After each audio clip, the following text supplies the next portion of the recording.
What is the future of UI design in the age of slop? There are some exciting things happening in UI. Not everything is blue and purple slop. So let me tell you about a couple of design trends or design styles, and especially two that will be the most interesting to follow. And I am interested in UI trends because I've been the one that coined the term Glassmorphism and co-created Neumorphism. I bought the first domain names, the .com domains, and I wrote the first articles that outlined both of these trends that live to this day. And I'm actually working on a Neumorphic project, and I will share it with you as soon as I can.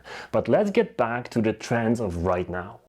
We're gonna start with some joke trends, like that Spotify thing, but then we're gonna go to the actual two that I really think are important. So Spotify changed their logo into a disco ball inspired shape, and that was because of the 20th anniversary of the company or something like that. But the design internet lost its mind. People started talking about discomorphism, and yeah.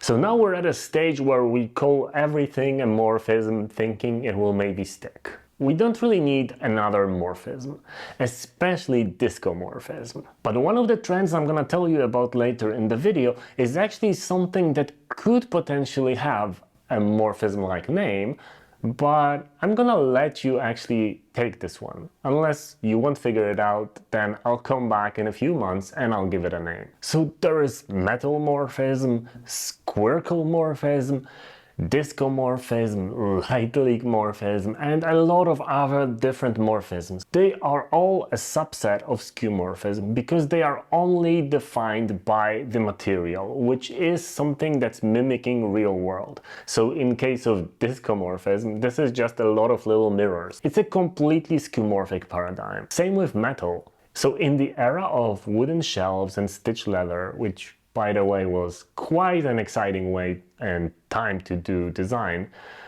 unlike now with all the flat design. But anyway, in that era, we had metal buttons already. So metal-morphism is nothing new, it's just Skeumorphism because it's just a material. But isn't Glassmorphism and Neumorphism also a subset of Skeumorphism? Well, in a way, but they both have one more characteristic outside of just the material that they're made of. And also Glassmorphism is a pattern that works really well with both flat design and full Skeumorphism. So in a way it's agnostic to the level of morphism. Also, whoever tells me how many times I said morphism in that video is gonna get a medal, I think. Glass is a material, obviously. But in a way this is a little bit more important than material itself because all of the other materials are non-translucent. And just having that transparency, the way to see through something, allows you to have a different level of depth and context. So it not only brings the glass material to the table, but at the same time it gives you context of what's underneath.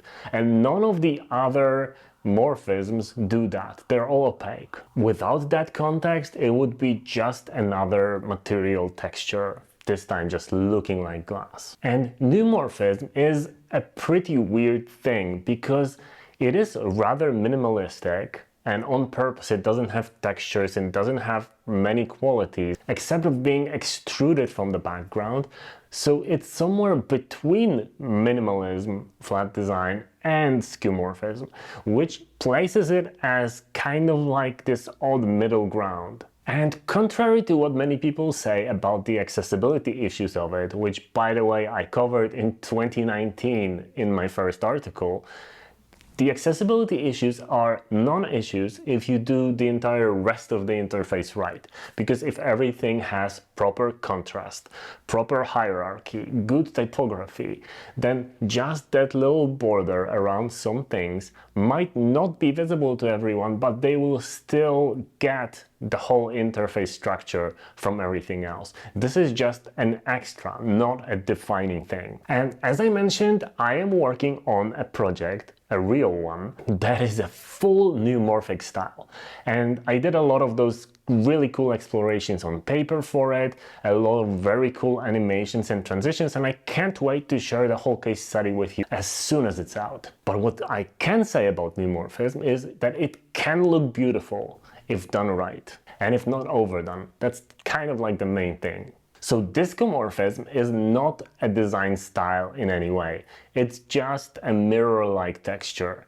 It could have been a design style if we used the device camera to actually fill those little mirrors with your face when you're looking at it. But this is just static mirror imitation, so imitating material. And also, in case of Spotify, it makes total sense because music, party, disco ball, it just connects in context of the material of the element to what the app is about. And I'm all for experimentation. So if somebody drops something like this, showing different discomorphic logos, I'm fine with that.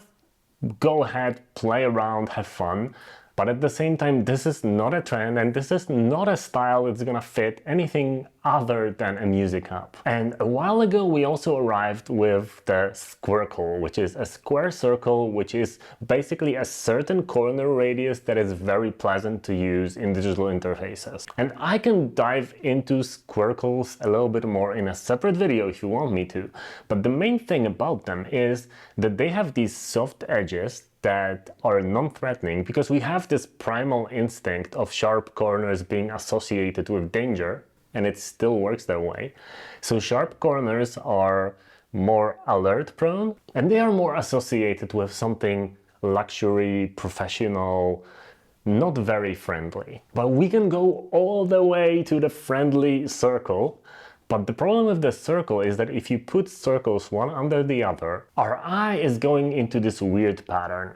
And to minimize that, we simply make the circles a little bit more square. And that way, the whole gap between them, the kind of sideways glance, is a little bit minimized, so it helps with the processing. And obviously, the fully sharp corners are processed faster, but yeah, they're not as friendly. So Squircles are basically a middle ground here. Also, we have only 21 early bird seats left in Pageformance. So if you haven't yet registered, go do it right now. This is the best way to A/B test, optimize, and compare your website to your competitors so you can basically leapfrog them and be better, get more sales, get more users. I'm really excited for this project.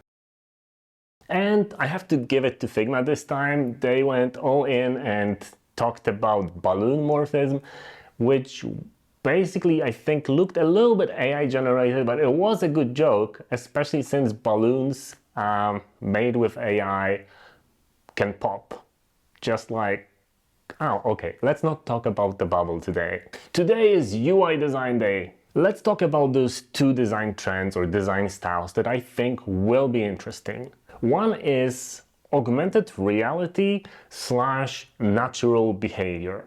And we can split them into two or combine them. What I mean by that is if we can use the camera to cast the lighting and shadows of the real world in a real way onto skeuomorphic elements, that would deserve its own trend. Or if we could use the processing power of our devices and have buttons that react exactly where you push them. I prototyped something like this, and you can see it on the screen right now, where if you tap the button on the side, it kind of shifts and bends towards that side, and it has the proper lighting effect, so the other side gets lighter, the little shadow underneath that shifts and changes, and I made this little prototype that allows me to have little sliders to modify all the values. So if I use AI to generate something like that, I can tweak it manually to have it behave exactly as I want. I'm gonna share a link to that little prototype so you can play along yourself in the description of the video. And obviously I already implemented those buttons, those kind of interactive where you press there it bends kind of buttons. I call them bendy buttons, into longevity deck already. The thing about this trend circle or this trend subset as a whole is that it's using the processing power of those modern devices, because they are quite powerful, our phones and our computers, to do something a little bit even more realistic than before. So natural shadows, natural lighting, maybe even reflecting your face in a metal button. That would be metal-morphism worth exploring. Or the button actually reacting exactly where you push it. Kind of like in real life. I don't have a name for this yet, but I'm seeing some examples of that, and this is definitely worth following. And there is also something about handwritten or hand-drawn elements. We're coming back, because there is so much AI slop everywhere, we're coming back to a point where we see a button that's just completely hand-drawn with a little bit uneven edge, and the pen was maybe pushed a little bit too hard on one end, so the line is even thicker on some side. Basically something that looks more human, more faulty even, or flawed in a way, but at the same time more personal, more you. And here's an example of a very nicely done portfolio like that, but there is also a running app that does those little tracks of where you ran, using that style, and a lot more. And I'm also not giving a name to that yet. But I think that with all the AI slop out there, basically just surrounding us from every direction and every website looking exactly the same, people might crave these new interactions or these new handwritten or hand-drawn elements. And by the way, my personal website in 1999 used scanned pencil sketches for both my username and the little icons and everything. So I was actually exploring this trend in the 90s. So it's kind of cool to see it coming back. And the cool thing is that designers can now use these modern tools to prototype things like that, figure it out. Not every app or website will need skeuomorphism of any kind, but you can try new things. You can think of something, imagine it, build it, see if it works, and then discard it or use it. And that way the curious people will push design into some interesting new categories, maybe even a new morphism. And all the generic stuff will stay generic. But as long as we are curious, as long as we want to play around with that stuff, as long as we have those bendy buttons and those realistic shadows and lighting effects, then I think we will be fine as an industry, because that will make at least some of the products stand out from the slop and be actually interesting. And I'm waiting for you guys to do amazing things like that. Have a beautiful day. Squareblock Blueprint is on another tier. We still have 90-something seats left, and I will be adding both the UI book and the UX book into the Blueprint. At the same time, those two books are going to be increasing in price standalone. But if you already had the Blueprint or you want to get it, you will just get those books in the same package.